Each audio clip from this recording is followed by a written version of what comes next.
А вы знаете о том, что именно ингушский народ под предводительством военачальника Буракана остановил армию легендарного Тамерлана или Хромого Тимура, как величали полководца соплеменника? Имя Буракан впервые упоминает персидские хроники периода военных походов Тамерлана. Пишут, что он был аланским владельцем земель равнинной части Ингушетии, где народы во время боев между Тохтамышем и Тамерланом поддержали первого.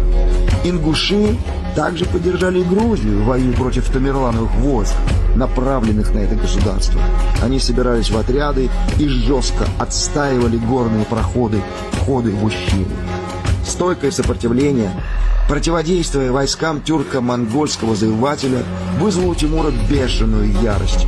Он жестоко обходился с представителем ингушского народа, но ингуши умудрились взять в плен сына Тамерлана, что послужило переломным этапом в историческом формировании дальнейшего хода военной кампании.